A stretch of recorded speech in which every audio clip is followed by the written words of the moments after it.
নমস্কার বন্ধুরা, কাকুলির পঞ্চব্যঞ্জনে আপনাদের সবাইকে স্বাগত জানাই। আশা করি আপনারা সবাই ভালো আছেন। বন্ধুরা, আজ আমি আপনাদের সাথে বাটা মাছের একটা রেসিপি শেয়ার করছি।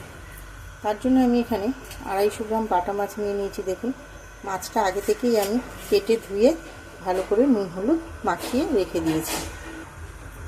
বাটা মাছটা আজকে আমি আলু আর পটল দিয়ে পাতলা ঝোল করব। তার জন্য আমি এখানে নিয়ে নিয়েছি 250 গ্রাম পটলটা আমি কেটে নিয়েছি, দেখুন 2 টুকরো করে। আর নিয়ে নিয়েছি একটা বড় সাইজের আলু আর একটা টমেটো আর কয়েকটা কাঁচা লঙ্কা। গ্যাসটা অন করে কড়াইটা বসিয়ে দিয়েছি। কড়াইটা আমার গরম হয়ে গেছে। কড়াই আমি এবার দিয়ে দেব সর্ষের তেল। প্রথমে আমি মাছগুলো ভেজে নেব। তেলটা আমার গরম হয়ে গেছে। আমি এখানে তেলের ওপর সামান্য নুন দিয়ে দিলাম। মাছটা ভাজার সময় আর তেলটা ছিটকাবে না। মাছগুলো দিয়ে দেব।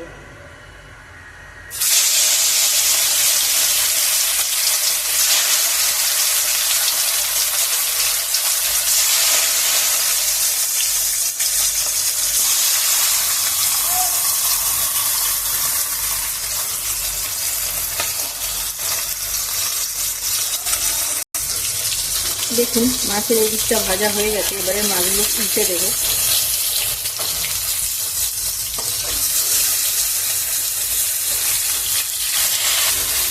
সব মাছগুলো আমি উল্টে দিয়েছি। দেখুন, মাছের এই পিঠটাও আমার ভাজা হয়ে গেছে। এবার আমি মাছ কটা তুলে নেব।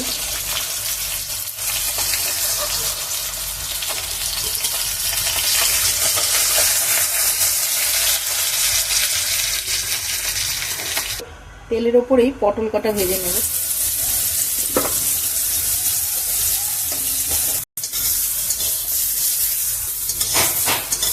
পটলগুলো আমার ভাজা হয়ে গেছে। এবার আমি পটলগুলো তুলে নেব।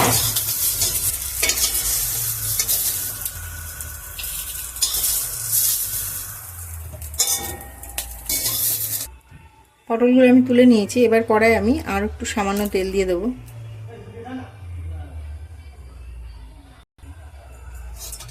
এবার আমি তেলের ওপর দিয়ে দিলাম সামান্য জিরে ফোড়ন।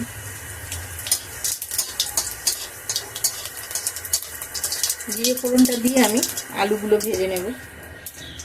দিয়ে দিলাম আলুগুলো।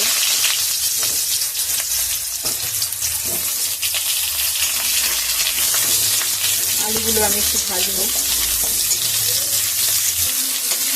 আলুগুলো আমার ভাজা হয়ে গেছে।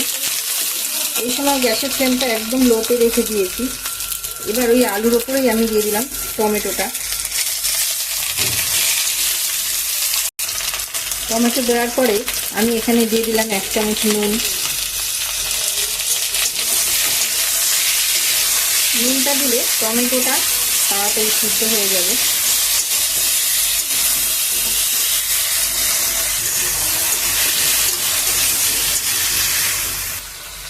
এবার দিয়ে দিচ্ছি হলুদ গুঁড়ো। আগে দিয়েছিলাম 1 চামচ, এখন দিলাম আরো 1/2 চামচ।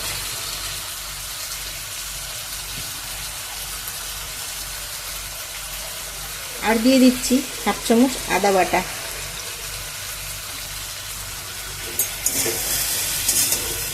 এবার আমি আদা হলুদটা দিয়ে আলুটা একটু কষে নেব।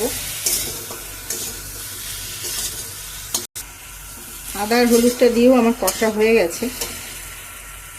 এবার আমি এখানে একটা মশলা করে রেখেছি। দেখুন, এখানে এই চামচের 1/2 চামচ গোটা জিরে আর 1/2 চামচ মৌরি নিয়ে আমি একসাথে বেটে রেখে দিয়েছিলাম। মৌরি আর জিরে দুটোই হচ্ছে আমাদের হজম শক্তি বাড়ায়।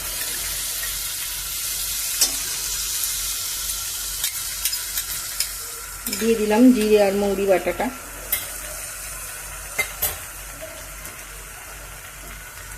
আর দিয়ে দিলাম 4টে চেরা কাঁচা লঙ্কা। এবার আমি জিরে মৌরি বাটা আর কাঁচা লঙ্কাটা দিয়ে ভালো করে একটু কষে নেব।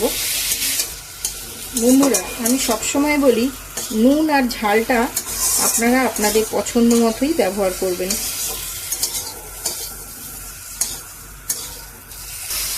জিরে আর মৌরি বাটাটা দিয়েও আমার কষা হয়ে গেছে। এবার আমি দিয়ে দেবো ভাজা পটলগুলো। পটলটা দিয়েও আমি একটু নাড়াচাড়া করে নেব।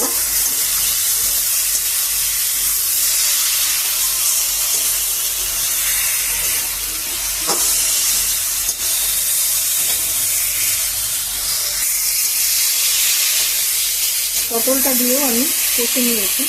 এবার আমি জল দিয়ে দেবো। এখানে আমি 1 গ্লাস জল নিয়ে নিয়েছি। দেখুন, জলটা আমি আগে থেকেই হালকা একটু গরম করে রেখে দিয়েছিলাম। যে কোনো তরকারিতে গরম জল দিলে তরকারির স্বাদটা একটু ভালো হয়, ওই জন্য আমি এখানে গরম জল ব্যবহার করছি। দিয়ে দিলাম গরম জলটা।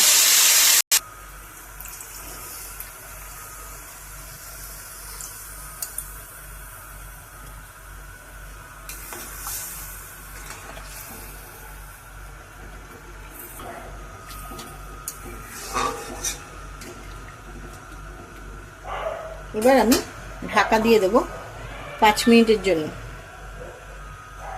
গ্যাসের ফ্লেমটা মিডিয়ামে করে দেবো, দিয়ে আমি 5 মিনিটের জন্য ঢাকা দিয়ে দিলাম। 5 মিনিট হয়ে গেছে। এবার আমি ঢাকনাটা খুলছি।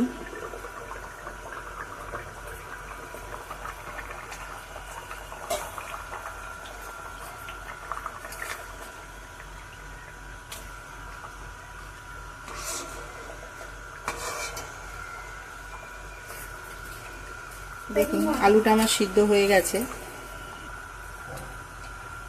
আমি খুন্তির সাহায্যে একটা আলু একটু ভেঙে দিলাম।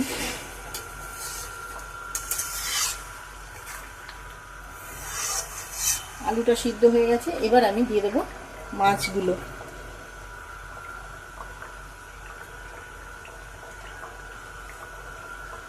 বন্ধুরা, আমার এই আলু পটল দিয়ে বাটা মাছের পাতলা ঝোলের রেসিপির ভিডিওটা যদি আপনাদের ভালো লেগে থাকে তো প্লিজ আমার চ্যানেলটা সাবস্ক্রাইব করে দেবেন, লাইক কমেন্ট শেয়ার করতে ভুলবেন না।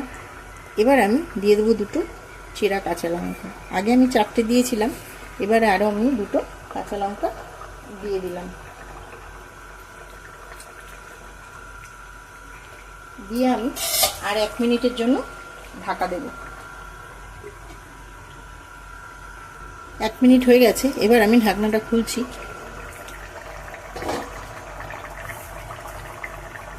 বাটা মাছের ঝোলটা আমার একদম হয়ে গেছে। এবার আমি ধনেপাতা কুচি ছড়িয়ে দিলাম। আমার চ্যানেলে নতুন বন্ধু যারা, তাদের বলি প্লিজ আপনারা যারা এখন আমার চ্যানেলটা সাবস্ক্রাইব করেননি সাবস্ক্রাইব করে দেবেন, যাতে পরবর্তী সময় আমি নতুন কোনো রেসিপির ভিডিও দিলে সেই আপডেট খুব সহজেই বা সবার প্রথম আপনার কাছে পৌঁছে যেতে পারে। এবার আমি ঢাকা দিয়ে গ্যাসের ফ্লেমটা অফ করে তরকারিটা নামিয়ে নিচ্ছি। তৈরি হয়ে গেল আমার আলু পটল দিয়ে পাতলা বাটা মাছের ঝোল। গরমের জন্য খুব উপকারী এরকম একটা পাতলা বাটা মাছের ঝোল। আপনারা বাড়িতে এইভাবে ট্রাই করবেন। আর আমার রেসিপিটা কেমন লাগলো আপনারা কমেন্ট বক্সে জানাতে ভুলবেন না।